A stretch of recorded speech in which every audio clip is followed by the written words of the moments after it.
Hello, and welcome to another session. As always, I may have to pause. I was able to grab a shower until my little one woke up. She woke up at a good time, right? It's always nice when it's like they wake up right at the perfect time. Like I was able to shower. I was, dried off, and I was able to put her back to sleep. So here I am trying to finish the rest of my goals, which is my hair.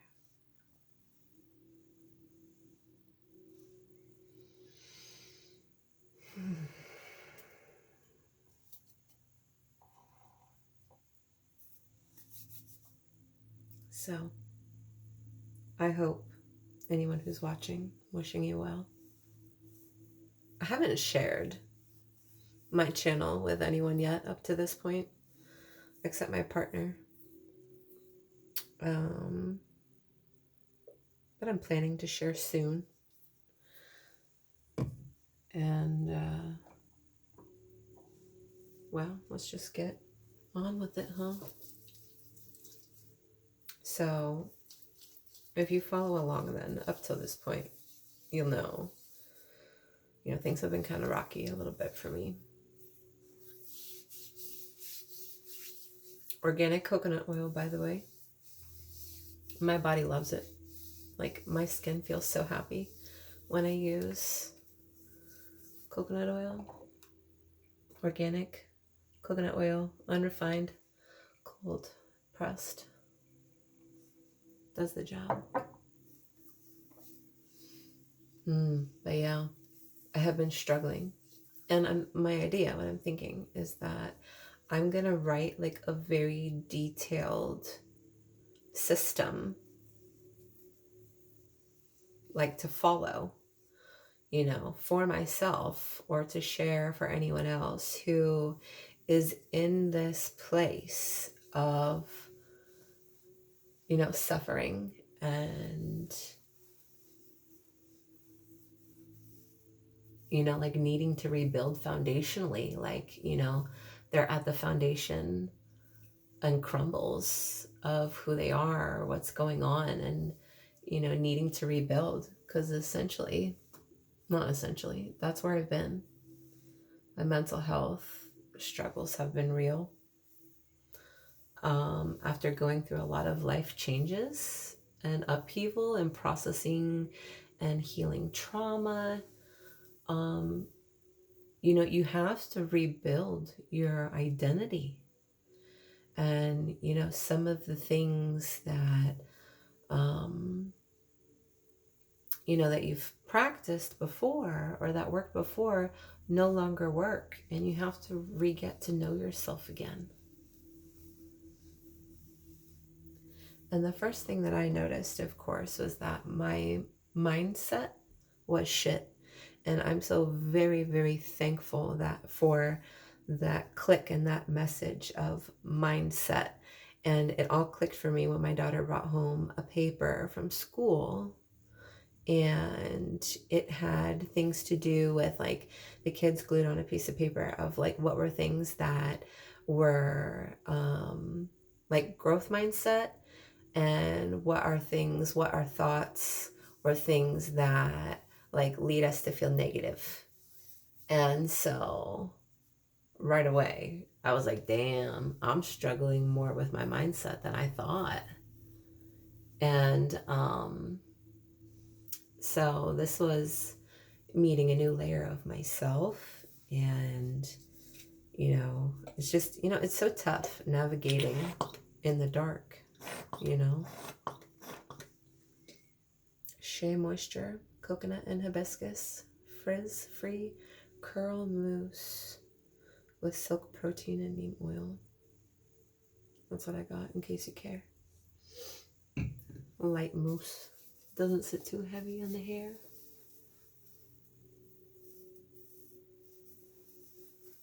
So, yeah, I realized my mindset was shit. And so naturally, the first thing that I start to do when I notice that my mindset is shit and maybe like I've been more on the defense and no, someone's energy is trying to come in right now.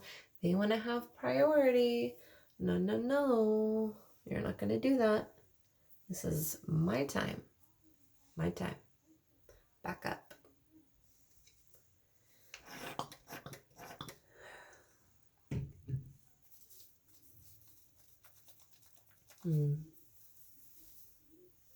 So, I don't know if, I'm over explaining. I just,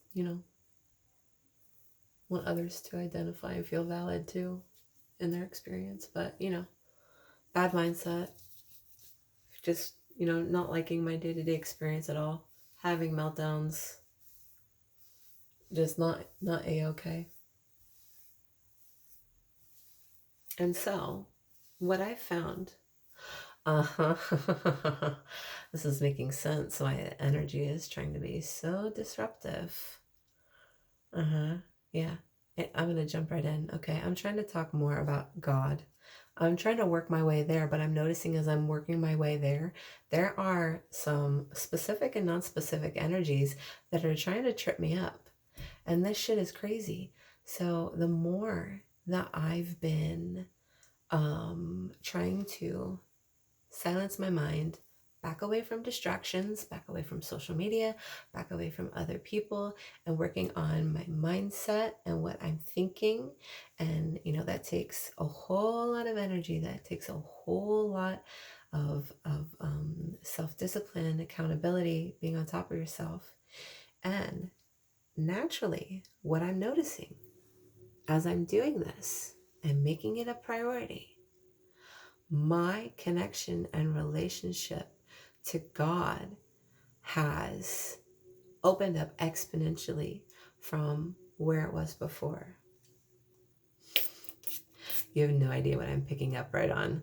There are so many energies around me getting ticked the hell off that I'm talking about this. I can feel them. I can feel it.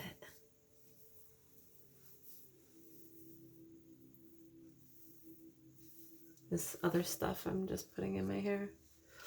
Olive Miracle Anti-Breakage Formula, Salon Quality Care 7-in-1, Curl Moisturizer. Very lightly, in case you care. So yeah, God, that whole thing. Touchy subject sometimes, don't you think? Or if you spend time looking, you'll easily find it. There is in the world so much trauma attached to the name of God, attached to church, religion, like God's name has been slandered, just like anybody else's. As above, so below. We go through the same experiences. This is a mirror reality. So God knows. And I think this is why so many of us, I feel like we're in this global isolation, because we cannot know the authentic self, like our authentic selves, or, because it's mirror, we do not know the authentic God. When we're surrounded by so much distraction, fast-paced life, other people making other things a higher priority than ourselves, or our moral, spiritual foundation.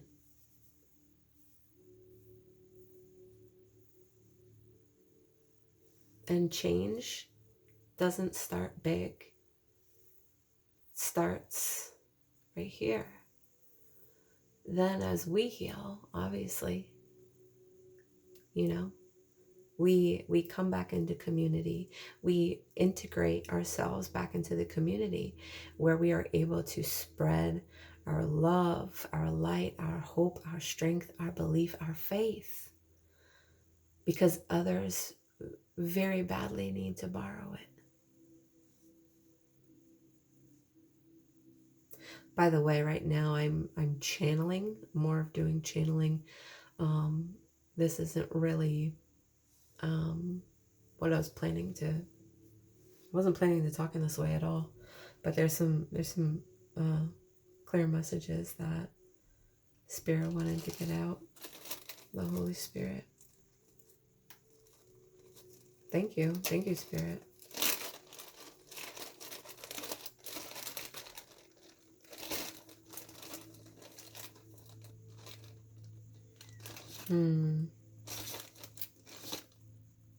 So,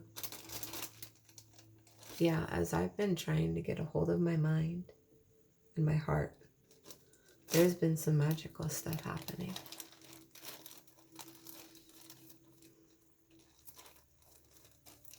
And,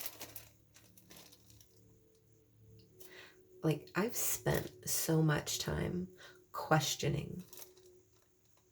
So, like, you guys, if you've followed from the beginning, you'll know that I've mentioned about 2 other children that I have, and that there was a very traumatic loss and separation.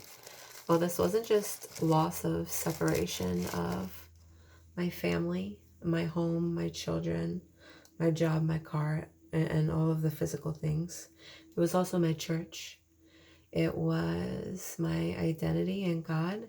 It was the family that I thought I had at church and that I didn't.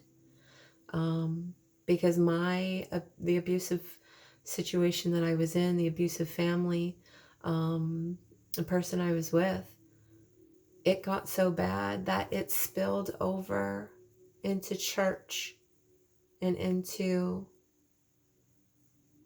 my practices there. I remember, reaching out to one of my friends in church, and I had there was a situation that happened, and I, of course, was extremely upset, very high anxiety and stress, and I went to this person, and it was bad. And so that was on a Saturday. I was going to church the next day, and they took this seriously, of course, because I was also a Sunday school teacher. I taught Sunday school. I absolutely loved it.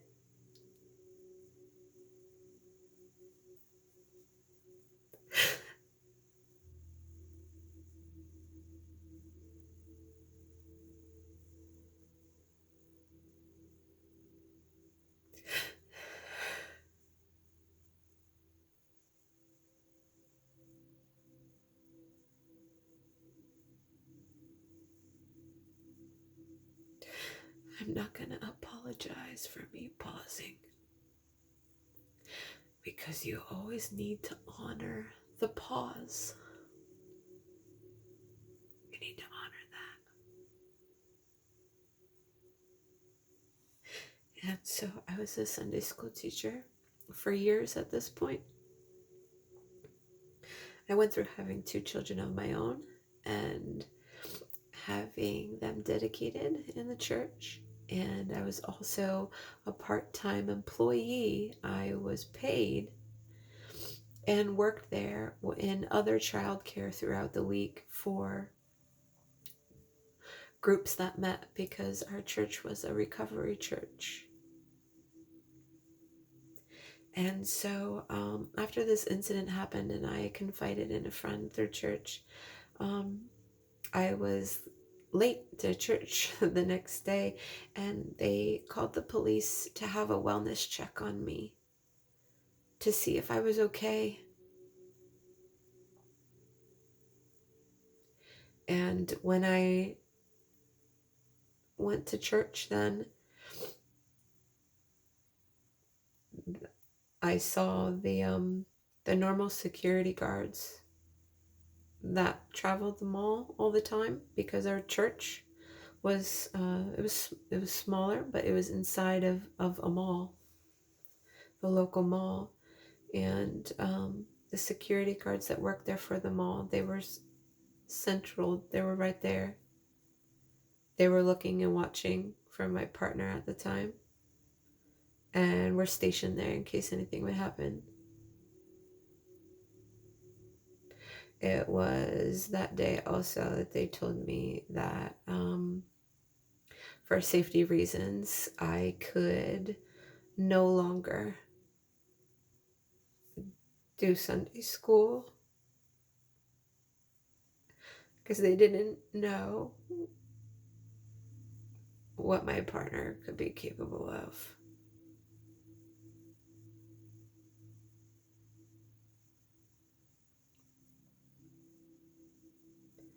You would think that would be enough to shock a woman or to try to separate herself from that person.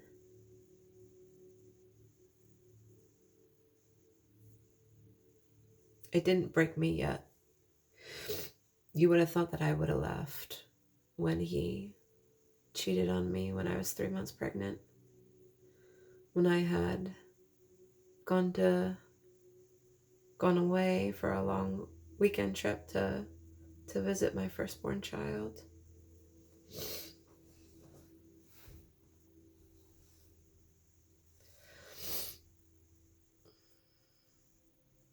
You think I would have left after the sexual abuse or more of the physical abuse or the threats and the terrible things that you would say that you could never get out of your mind. Now, I did have my breaking point. That was just a part of it. Anyways, things did get worse. And I continued to go to church yet. But it very quickly went downhill and it wasn't the same. And I couldn't understand why no one at the church, it's like they wouldn't talk to me. No one asked if I was okay. No one expressed concern, but just stayed eerily and judgmentally quiet.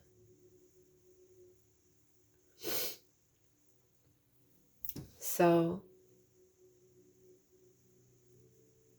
there's a whole timeline. I'm not going to go in any deeper.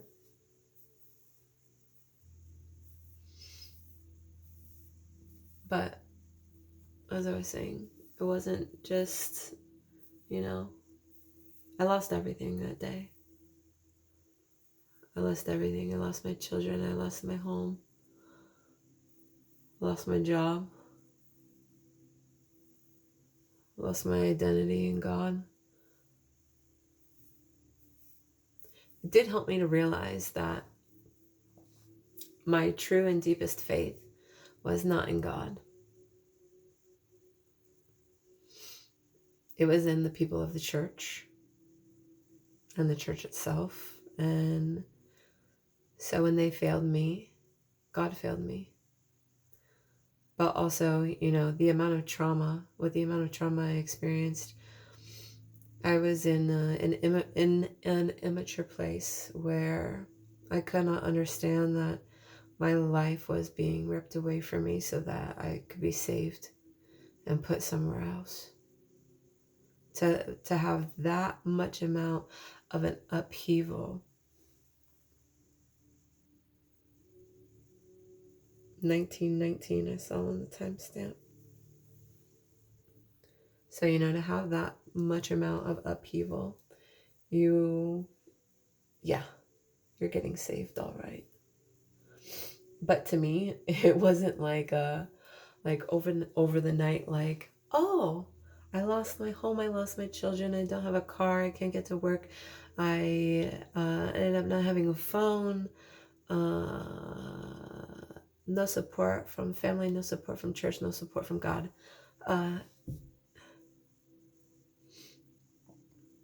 I'm not even sure where I was going with that. Oh, yeah. So it didn't get better overnight. No. I ended up in more abusive relationships. I ended up moving back home, back into the toxicity and toxicness of which I came from. And it was years and years and years and years of more hell, of deeper isolation, of having nothing, of getting physically ill, and now having chronic pain every day of my life for the last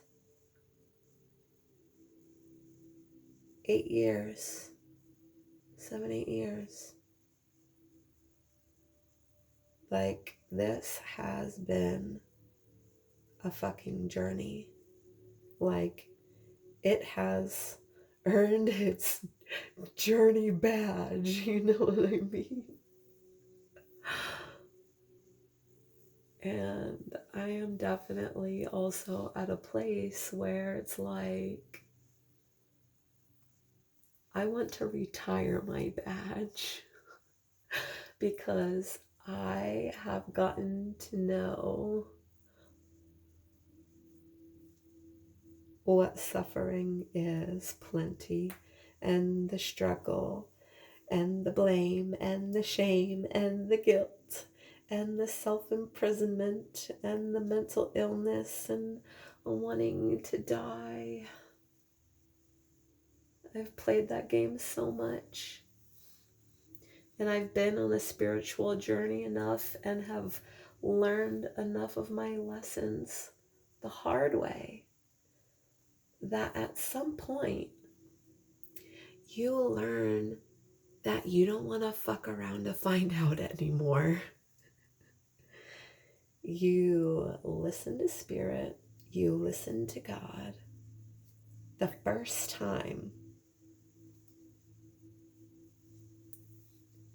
because you go through the trials and tribulations to learn and earn the fact that you listen to your intuition. You do what's being asked of you, and you surrender, and you all know. If you're walking it, you're walking it. And you know what I'm talking about.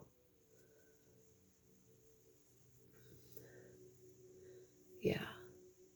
I don't want to fuck around and find out. I already know what happens. I don't want to go on those roundabout cycles anymore. So yeah.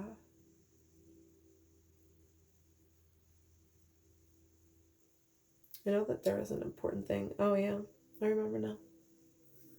So like, yeah, this whole God thing that's going on and how that's becoming stronger for me. God and my belief and faith as I'm naturally trying to heal my mindset. One of the realizations that I had was like, through my journey in my life, and when you see a strong person, like, it could be anybody, and they've got like, maybe they're very caring, it's usually like the most caring people. Like, if you're strong in one aspect, it's because you know what it is to be without. Like, so if you like see someone strong and they're like very soft and loving, it's like, damn, they must have been through some shit. Like, you can't have light without the dark. You can't have love without hate. I'm trying to think of a good example, like in the sense of where I've come from and going through a lot of experiences of abuse, to appreciate the one thing, you have to fully know the opposite. Like, some of the most giving people are the people who have been without, right? Or grew up very poor, or I think you get what I'm saying. And so my whole realization with this is it's like I needed to go through periods of time of knowing what it's like to be without God. Not that I was without God, because what is coming in for me now and what I'm realizing is that like God has never, ever, ever left me. I have done my damnedest to run as far as I could, to self-sabotage as far as I could, to do the things that would make someone hate themselves, to prove to God that I am unlovable, that I am a waste of space and a waste of time, which is what I grew up believing and feeling, even as a young, a young teen, preteen.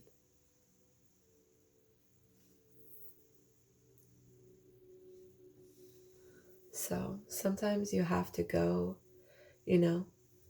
everything is duality like that. And there's always an equal opposite. Always an equal opposite. So we equally need to know what it's like to be without God, as equally as we need to know what it's like to be with Him, so that it's our conscious choice to give our heart to Him, to give our consideration to Him, and not just, consideration in the moments where we're losing our shit and something has happened and we're in need of this dire help, this dire heavenly help. No, He wants to be considered in the deepest and most intimate ways of your daily life, in your mornings, before anyone else is awake. He wants to be with you in the drive home, in your car with you, when your brain is processing the day. He wants to be with you as your mind may start to race and overwhelm when thinking about all the things that require your responsibility and attention.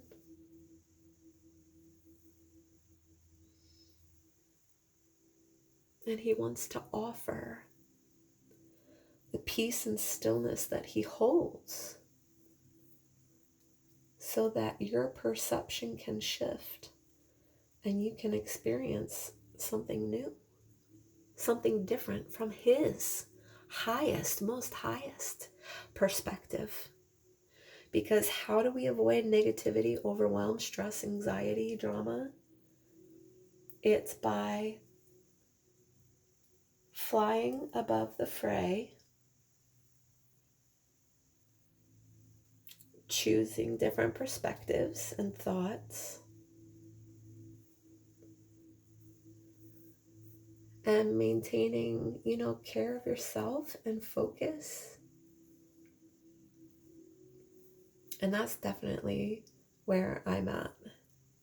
I'm pushing this because I'm feeling the energy. I'm starting to feel the momentum. Starting to feel it.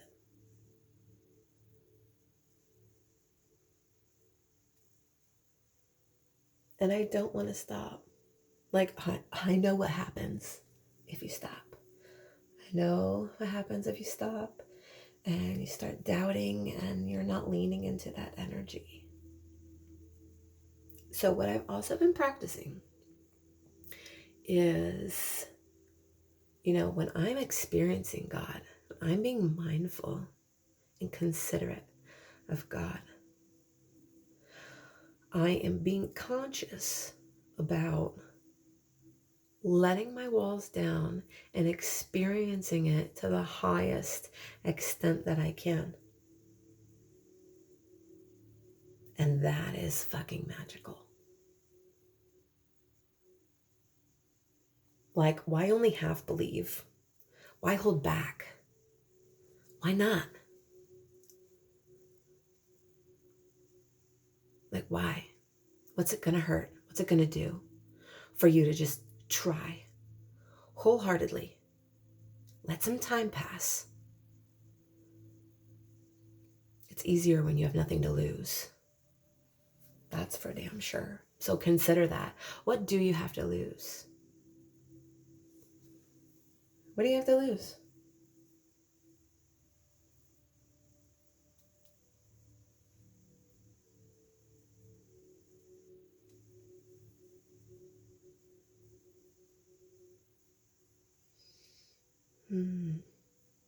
Nothing. I have nothing to lose.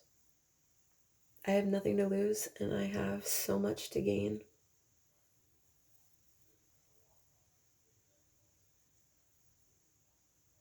I have a lot to gain for me. I have a lot to gain for my children. I have a lot to gain for my family, for my future, for my lineage,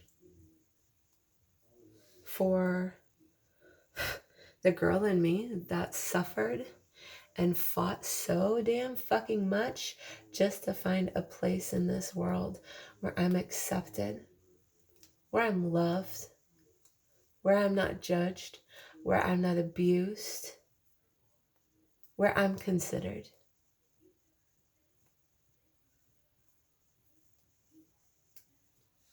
Well, braids are done. That was a lovely goal. Let's celebrate. Sleepy baby didn't wake up. We got our hair did. Turned out to be a good day. And it will continue to. And if it starts to feel like it's not, there's an energy I know that I can lean on. And that's going to be my consistent and current present focus. I'm sending you all love. I'm sending you all blessings. I'm going to send a little Reiki energy to you. So if you would like to open yourself enough to receive, just say, I accept, and I will send that through to you.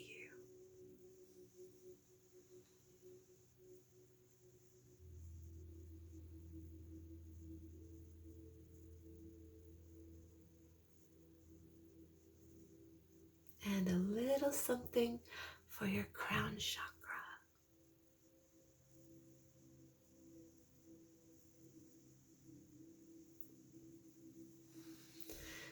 Thanks for stopping by. Talk to you soon.